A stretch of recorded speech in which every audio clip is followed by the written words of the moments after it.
Hello everyone, this is Spin, and welcome back to another episode of my Bloody Pulp Fiction walkthrough series. Today's episode is going to be a different one. We're playing through the map Alone in the Dark 2, which is the secret level of the third episode of Bloody Pulp Fiction. So this one's quite interesting since you have a lot of puzzles to work with, it's a collectathon of items, and you're on a timer. So this one's going to be fast-paced, one hell of a journey, so let's get right to it. Okay, to start this one off, we're gonna wait a few seconds for that hellhound to come to life. Yes, it reanimates back to life. It's a little sick trick that the author made to this map. Not often you get to see that happen. And then you have that Tesla cultist, then blow up this barrel. And you killed another one that was just behind him. So let's throw some TNT, get some stuff, and if you blow up the crate that was above the hellhound, you get some body armor, which we need. And right now the cultists have awakened, so now we're gonna go up the elevator, ride it up, and clear the room. Now we also got a hellhound in this one too. And now two fanatics. And this one's in the corner here. And for this, throw TNT, because there are rats in the crates there, as you heard by the squeak noise. We got a hand, and another Tesla cultist, and then we get some more ammunition, and our first secret's gonna be up here. We gotta get the jump boots for this one, climb up the vent, and then jump boot again. Shoot out that fan, and we get a napalm launcher. So now that we got that, let's hop on down. We got two zombies, one over here, and one's gonna pop out from that box here.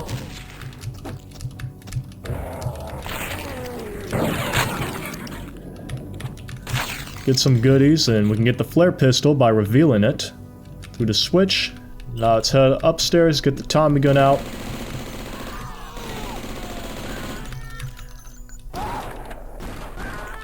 Shoot those cultists, and then into the piano room.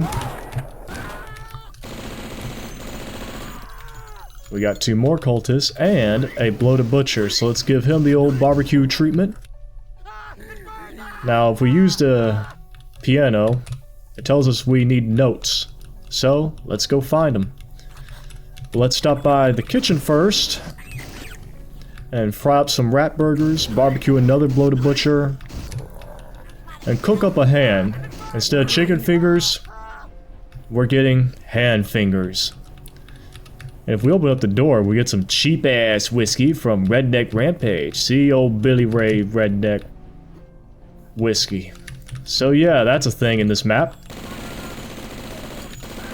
Little neat homage there. Now here's our notes that we need to play the piano with. Be sure to take out the cultists in the bathroom. And our second secret's going to be up here. You can go into the fireplace and it will not burn you. Whoop, went too quick there. Jump boots, crouch, and you get the ritual book of Invulnerability. We're going to need that for later. So let's go into the piano room, and there's our notes. And we just keep playing with it until we hear a voice line from Caleb. That's the first one, where we get a candle and a ritual book. And we're not done yet, we gotta play it again for X amount of times.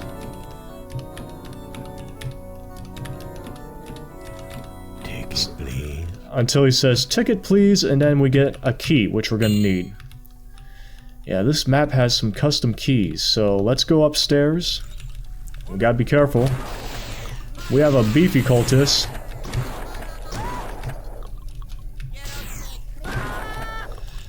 Who takes a little more shotgun shells than you would like to think. Yeah, some of these enemies have boosted HP, which is a bother, but we can handle them.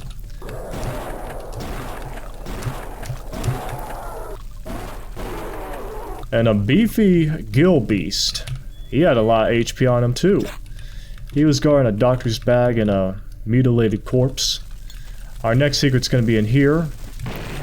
Throw dynamite at that painting and you will get the next ritual book for reflective shots.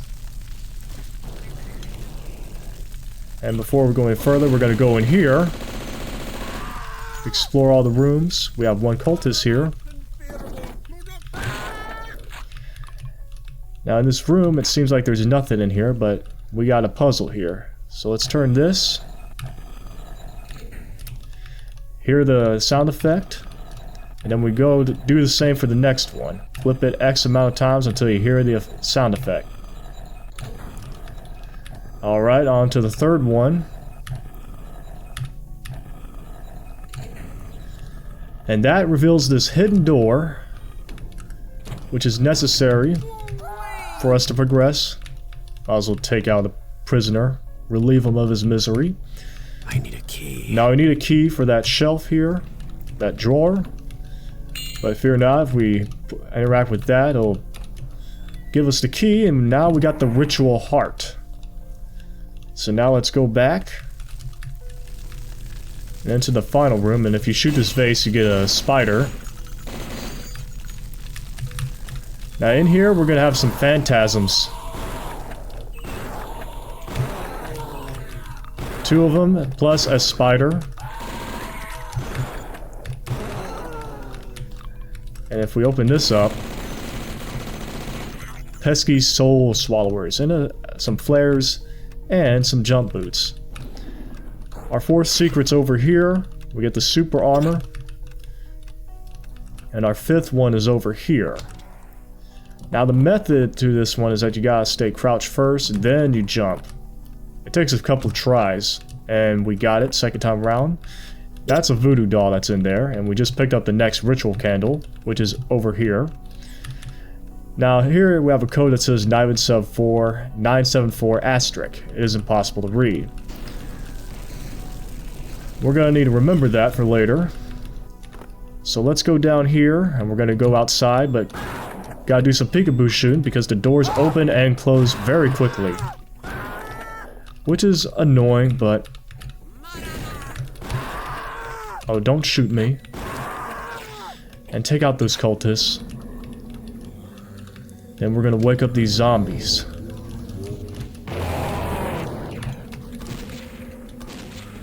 Get over here, you. And then we're gonna use the... I was gonna say, we're gonna use the jump boots again to get on top of this roof area. Interact with Chiog statue and you get a life leech. Plus the 3rd ritual book for the super secret. There's 2 ritual sites in this map. Now we have a bunch of gargoyles, so let's go ahead and get them down here.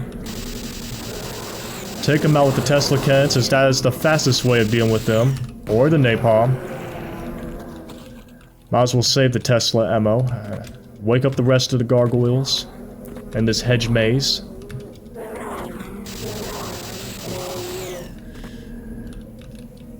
Now this is a trap door, which we'll get to in a minute. Of course we have a bloated butcher. And a zombie. Now we're waiting for something to come to us.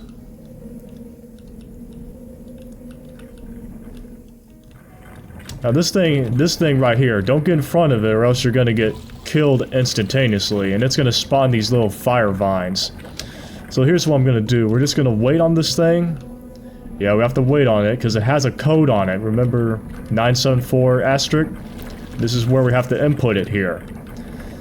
So wait for it to get back to its starting area. Sometimes you'll get there just as it comes back to home base. And then we start inputting the code. 974 and 1. 9741. That is the code. So now we go over here and try and get this puzzle done, where you have to get both tiles synced at the same time. Then that's going to open. And I think this is perhaps the most hardest part of the map. You'll see why in a second. But here's what I'm going to do. I'm going to put some mines on left side.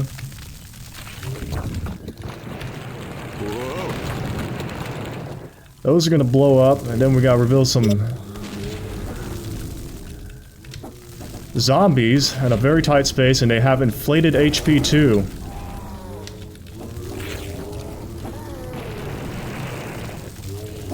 Gotta be smart about this one.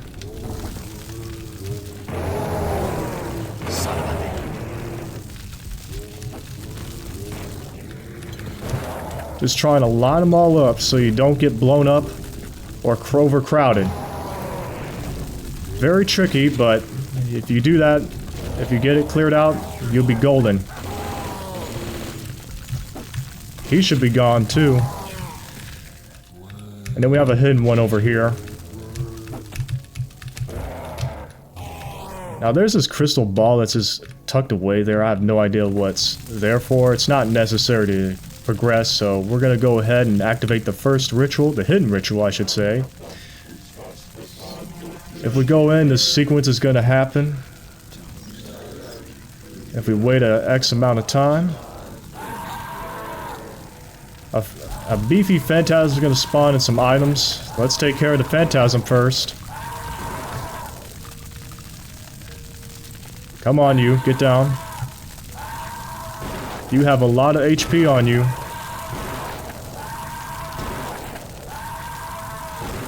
Yeah, you see how many shots it takes just to put him down? He has a lot of HP.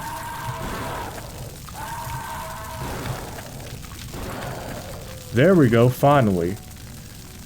And I'm going to go through the ritual again to spawn another item. Because we just got our Trapped Soul and Invulnerability. We also want to get our Reflective Shot, although there's really no good applicable use for it since we killed most of the hit scanners.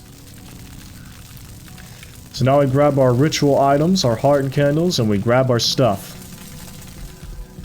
So we got some Invulnerability and Reflective Shot, which we're going to put to use because Chiog has spawned. And he can't lay a single speck of damage on us. And our reward is a life seed. Very good. So now that we completed most of this room, let's head on back upstairs and head on to the next ritual room. Yeah, be sure to dodge that napalm cannon. So we open up this door, activate the next ritual, and then we let this one play out.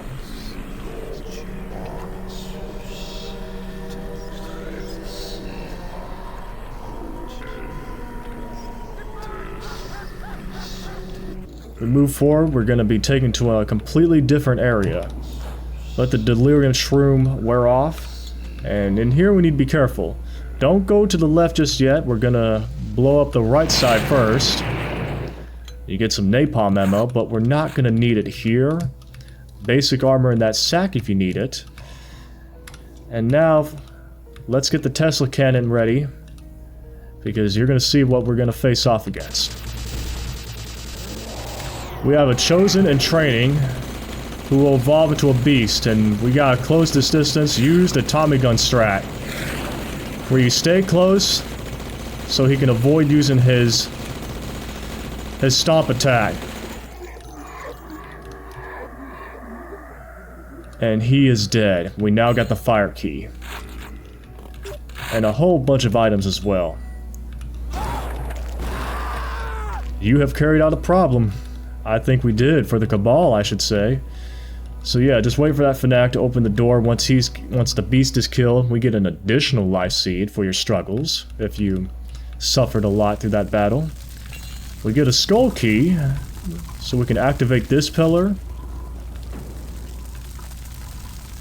which reveals the final key for us to exit this crazy level. And be sure to activate your jump boots, because you'll suffer a lot of fall damage falling down from this campfire. Not campfire, but the fireplace. So now that we've got everything we need, let's head on outside and get on out of here. So we approach this gate. It'll unlock the chain for us, and then we are on our way out.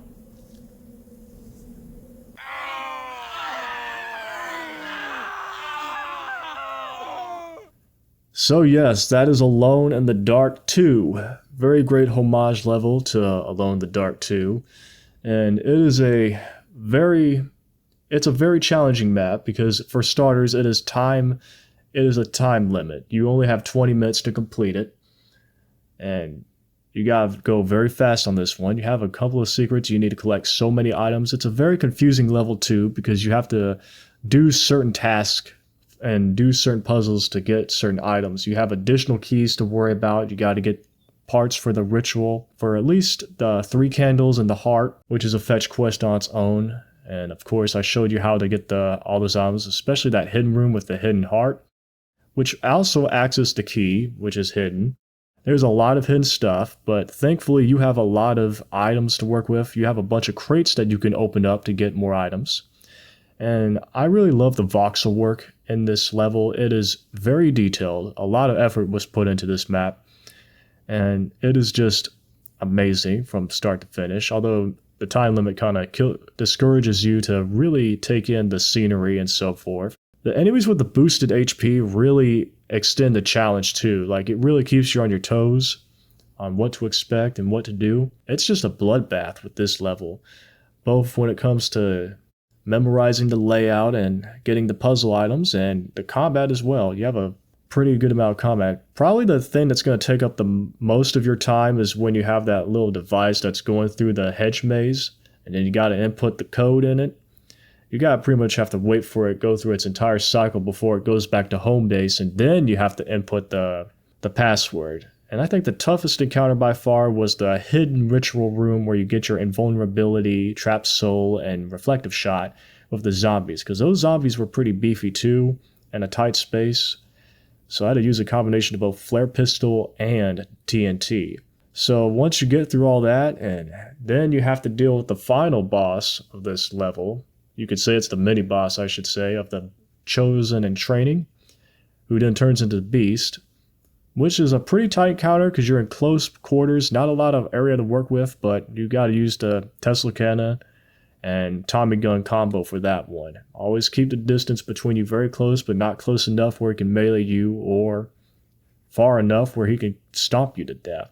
So yeah, beating this one was a pretty triumphant feeling, I would say, and I enjoyed this map. It was quite a rush, much more faster compared to some of my previous episodes.